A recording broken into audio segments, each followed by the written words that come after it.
여기 38장 39절 이하로부터 우리 함께 39장까지 보았습니다. 왜냐하면 이 말씀이 39장까지 이어지기 때문에 38장 마지막 부분을 함께 보았고요. 이미 38장에서 하나님의 창조세계를 언급하며 그 모든 창조세계의 원리, 그 섭리들을 네가 아느냐라는 그런 이야기를 하셨습니다.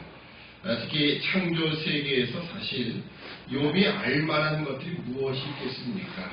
뭐 달이라든지 해라든지 또 오각창고라든지 이 모든 것들, 자연현상과 그 모든 것에 속한 원리들을 욥은 알 수 없는 것이 틀림이 없습니다.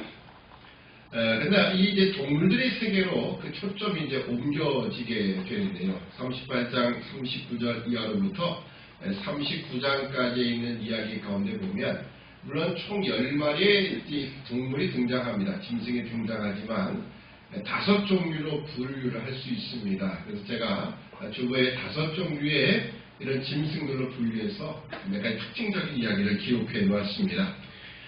첫째로 38장 39절에 보면 내가 암사자를 위하여 식물을 사냥하겠느냐, 젊은 사자의 식량을 채우겠느냐, 이 사자가 등장을 하고요. 그 다음에 41절에 보면 까마귀가 등장을 합니다.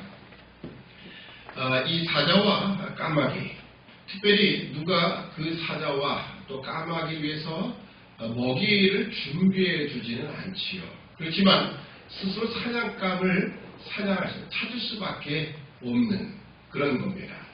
그러니까 네가 사자 밥 네가 준비해 줘봤냐? 까마귀에서 네가 음식을 준비해 줘봤냐? 그렇지만 그걸 예비하는 자가 있다. 예비하는 자가 누구겠습니까? 당연히 하나님이시죠. 하나님은 이 모든 동물 세계에서 그 동물들이 먹고 살도록 하는 그 모든 것을 예비해 두셨다라고 하는 겁니다.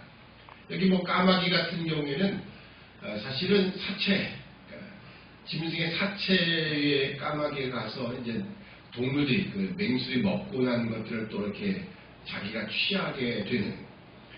사실 그러나 그 누구도 그 까마귀 위해서 음식을 미리 준비해 주는 건 아닙니다. 그렇지만 하나님은 이 자연의 섭리 가운데 그 모든 어떤 동물들도 다 먹고 살도록 하나님이 예비해 두셨다라는 것을 이야기를 해주고 있습니다. 두 번째 39장의 1절로 4절까지 보면 산염소와 암사슴을 이야기하고 있습니다. 산염소라는 우리 집에서 키우는 그런 염소가 아니고요. 저는 가끔가다 무인도 같은 그런 섬에 염소로 일해서 이 염소떼 때문에 아주 골머리를 앓게 되는 그런 이야기가 뉴스에서 보도가 된 걸 본 적이 있었습니다. 얼마나 빠른지요. 그 염소들을 잡을 수가 없대요. 더군다나 이 무인도니까는 지형적으로 상당히 가파른 곳들도 많고 바위도 많고 그런데도 불구하고 얘들은 못 가는 데가 없어요. 뭐 바위, 낭떠러 이런 데를 뭐 어떻게 다니는지 그걸 펄쩍펄쩍 뛰어다니니까 사람이 도대체 가서 생포할 수가 없어요. 근데 너무 번성을 하다 보니까는 생태계가 또 망가지고 그래서 이걸 잡으려고 노력했던 것이 방송에 나오는 걸 한번 봤습니다. 여기 산염소, 야생으로 살아가는 그런 염소들, 그 새끼 치는 때를 내가 아느냐, 암사슴의 새끼 낳을 기한을 내가 아느냐. 자, 그것이 물론 지금 우리는 다 교과서가 있기 때문에 그걸 연구한 사람들이 다 지금 종합해 놨기 때문에 알 수 있습니다.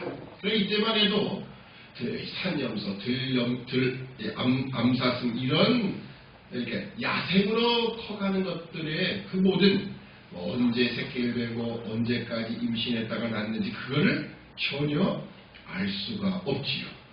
그러나 이런 연약한 짐승들까지도 보면요, 다 생존할 수 있는 힘들을 하나님이 주셨습니다. 특히 암사슴 같은 이런 초식 동물들은요, 맹수에게 잡혀먹을 위험이 가장 높거든요. 그래서 그 새끼를 낳고 그 새끼가 낳자마자 태어나자마자 자기 스스로 일어나려고 하는 걸 보면요, 어우 참 애처롭기도 하지만 정말 대단하다.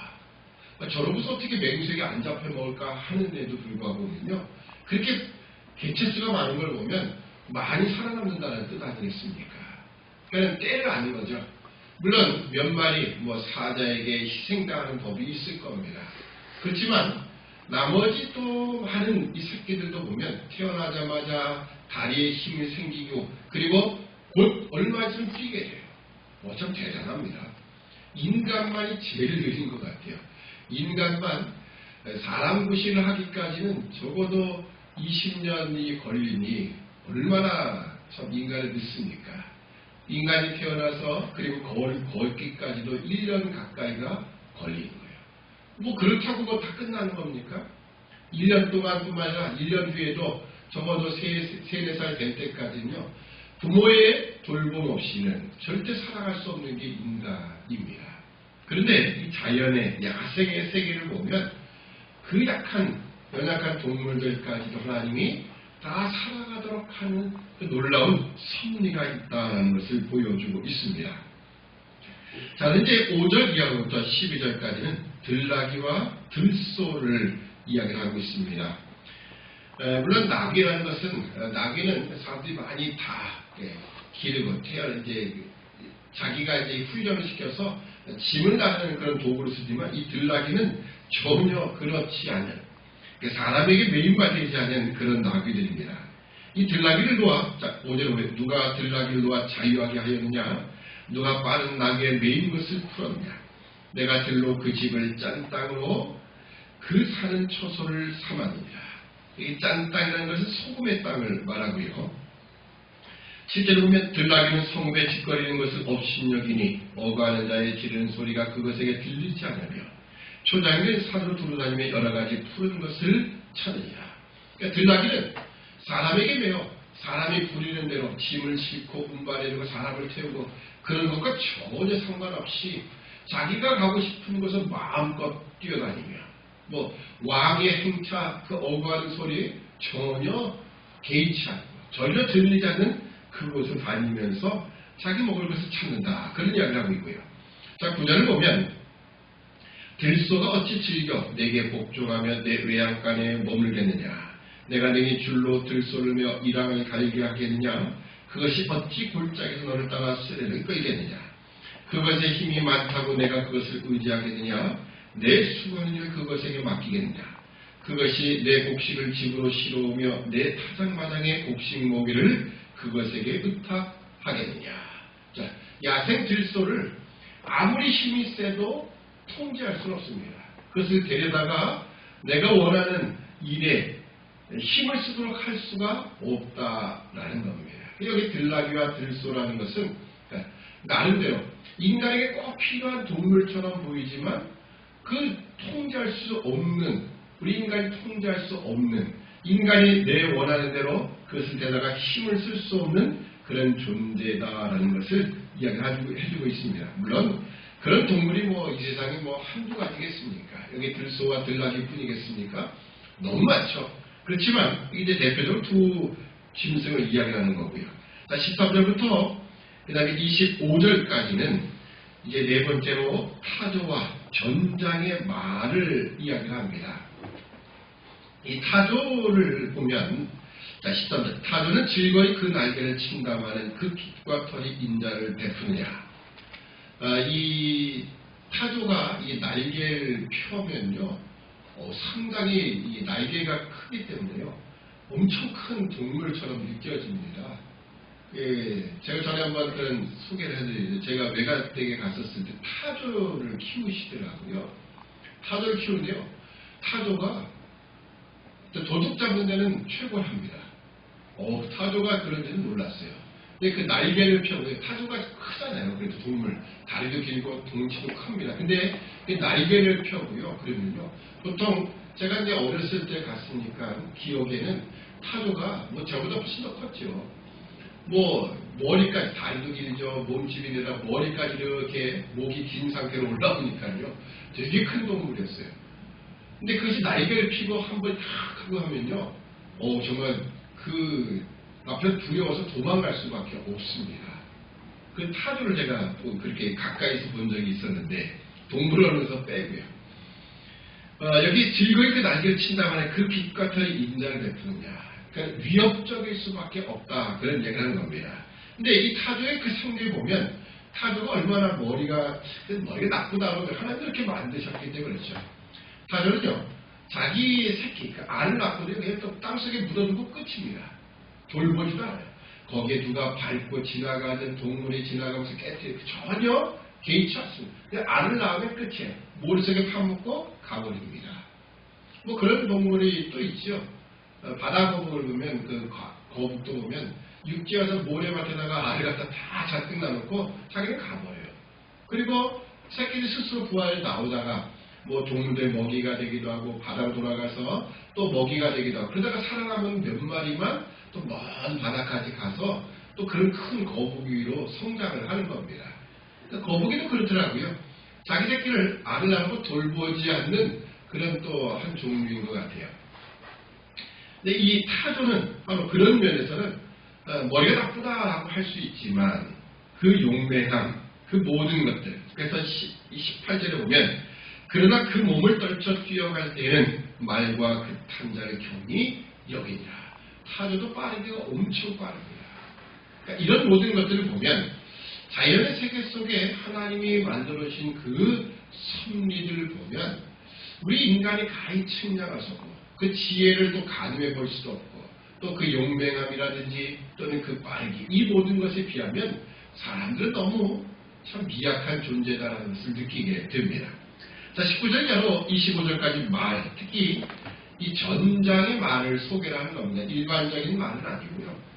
뭐 일반적인 말도 그렇지만 전장의 말을 특별히 이야기를 하면서 특히 여기 19절 보면 말의 힘을 내가 주었느냐 그 목에 흩날리는 갈기를 내가 입혔느냐 이처럼 이 말에게도 욥이 뭔가 창조에 뭐 말을 만드는 일에 하나도 뭐 도움을 준 적도 없습니다. 자, 그런데 이 말이요, 특히 이 전장에 동원되는 말은요, 그 용맹함이 그 어떤 사람보다도 뛰어나다라는 겁니다. 앞에서 북소리가 나고 또 창이 날라오고 화살이 날라오고 또 앞에서 막 말들이 쓰러지는 사람들이 죽어가는 모습을 보고도요, 말은요 어떻게 합니까? 그냥 달리는 거예요. 위에 탄 기수가 그냥 일하면 그냥 앞으로 달려가는 겁니다. 그 어떤 것도 두려워하지 않냐고 바로 달려나가는 이런 기세, 이 말, 전장의 말을 묘사를 하는 겁니다. 그 어떤 전쟁의 참혹한 반경들, 그리고 이 전쟁에서 그 모든 이 피를 가는 모든 것들을 보면서도 말은 달려나가는 겁니다. 이런 용맹함을 여기에 기록을 하고 있습니다. 자, 마지막 26절로부터 마지막 30절까지는 여기에 매와 독수리를 언급을 하고 있습니다. 이 매나 독수리는 본능적으로 이 사냥감을 포착하는 능력이죠. 특히 이 뛰어난 시력을 통해서 그 높은 곳, 먼 곳에서도 사냥감을 정확하게 포착을 하고 그래서 그 사냥감을 쏜살같이 내려가서 잡는 그런 능력들이 있죠. 독수리 같은 경우에는 낭떠러지에다가 낭떠러지 바위 틈에다가 둥지를 트이게 되지요. 독수리 같은 경우는 참 대단합니다. 독수리가 그 새끼를 훈련시키는 것을 보면 뭐 정말 야 어떻게 저렇게 훈련시켜. 근데 그럼에도 불구하고 이 나는 맹금류, 나는 모든 이 짐승의 왕이 바로 독수리일 수밖에 없는 그 이유가 다 있더라고요.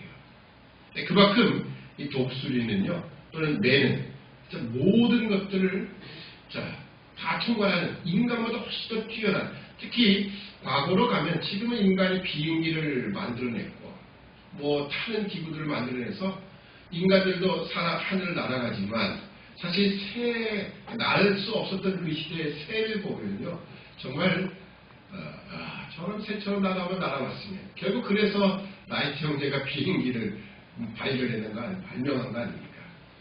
자, 그런 이 독수리 매 우리 인간과 비교하면 얼마나 뛰어난 모습을 가지고 있습니까? 여기에 기록된 모든 동물들, 5쌍의 동물들만 이야기했지만 이것 말고도 우리가 동물의 세계를 확인해 보면요 정말 인간이 가히 생각할 수 없는 놀라운 비밀들과 그 하나님의 섭리가 그 안에 들어있음을 알 수 있습니다.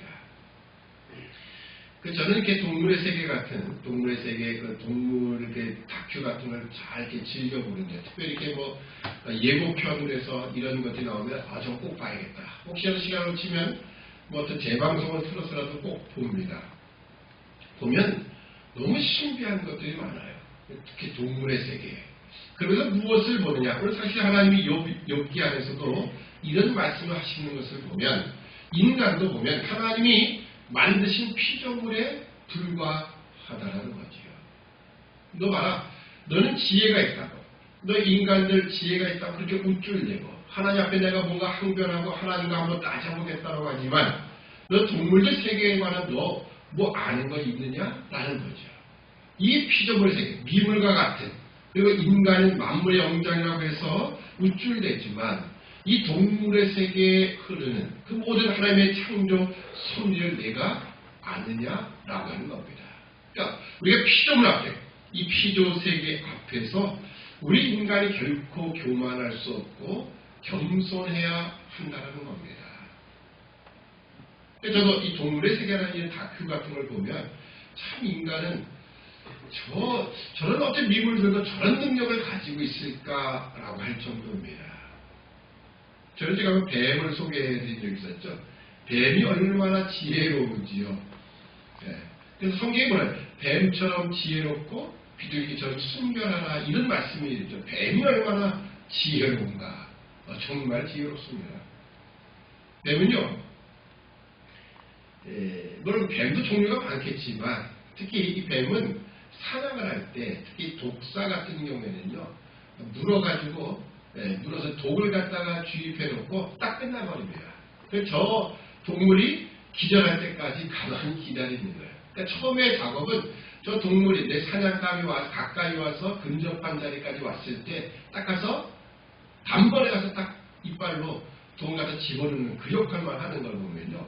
어떻게 저렇게 할 수 있을까라고 할 순간적인 능력도 뛰어납니다. 탁 하고 하는 그런 능력들. 근데 그런 뱀도 잡아먹는 동물이 또 있더라고요. 뱀 사냥을 전문을, 그 독사망을 전문으로 하는 그런 동물들도 있었어요.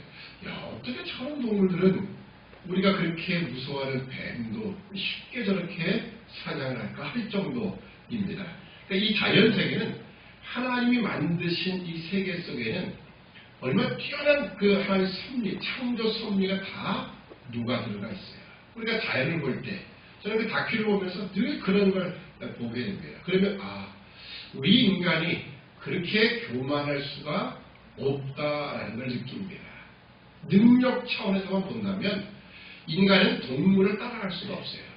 근데 이 자연과학자들, 이런 사람을 보면 왜 진화론을 이야기하는지, 물론 그것이 이제 결국 하나님을 거부하기 위한 것이지만 저것이 우연히 또 조금씩 발전해서 저렇게 됐다라고 말하는 것은요, 정말 이 자연의 이치를 아는 사람, 그 안에 숨겨진 그 비밀들을 알면 알수록요, 그건 불가능한 이야기입니다.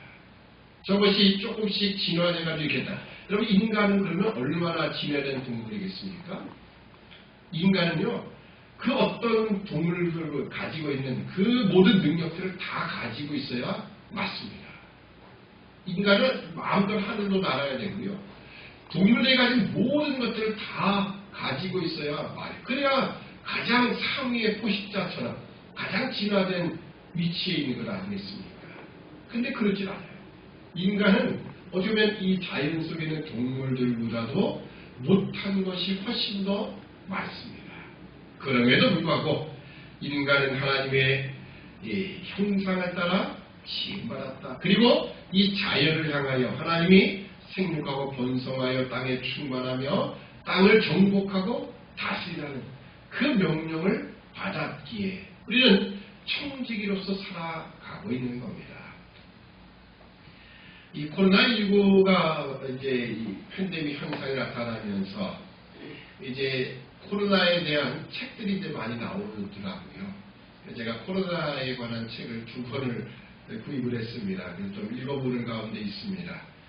이제 앞으로 코로나19 이후의 세계가 어떻게 될 것인가, 뭐 그런 쪽에 좀 이제 집중이 된 책 하나와 이 코로나 사피엔스라고 하는 그런 책을 하나 이제 2권을 구입을 했습니다.